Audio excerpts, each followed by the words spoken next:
அன்பானவர்களே, இந்த வீடியோவில் ஒரு அருமையான கியூட்டான குட்டி குழந்தை ஒன்று தேவனை எப்படி ஆராதனை செய்கிறது என்று பாருங்கள்.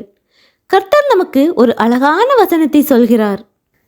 பிள்ளையானவன் நடக்க வேண்டிய வழியிலே அவனை நடத்து, அவன் முதிர் வயதிலும் அதை விடாதிருப்பான் என்ற தேவனுடைய வசனத்திற்கேற்ப சிறு பிள்ளைகளாக இருக்கும் போதே நாம் குழந்தைகளை தேவன் வாசம் செய்யும் ஸ்தலமான ஆலயத்திற்கு கொண்டு செல்ல வேண்டும். அப்பொழுதுதான் தேவனுடைய பிரசனம் அந்த குழந்தைகள் மேல் வரும். அது மட்டுமல்லாது குழந்தைகள் தேவனுடன் உறவாடவும் ஆரம்பிக்கும். சிறு வயதிலிருந்தே ஆண்டவரின் போதனைகளுக்கு ஏற்ற பிள்ளைகளாக வளர ஆரம்பிக்கும். அப்படிப்பட்ட பிள்ளைகள்தான் வளரும்போது சமூக அக்கறை கொண்ட பிள்ளைகளாக ஒரு நல்ல சமுதாயத்திற்கு ஏற்ற பிள்ளைகளாக வளரும்.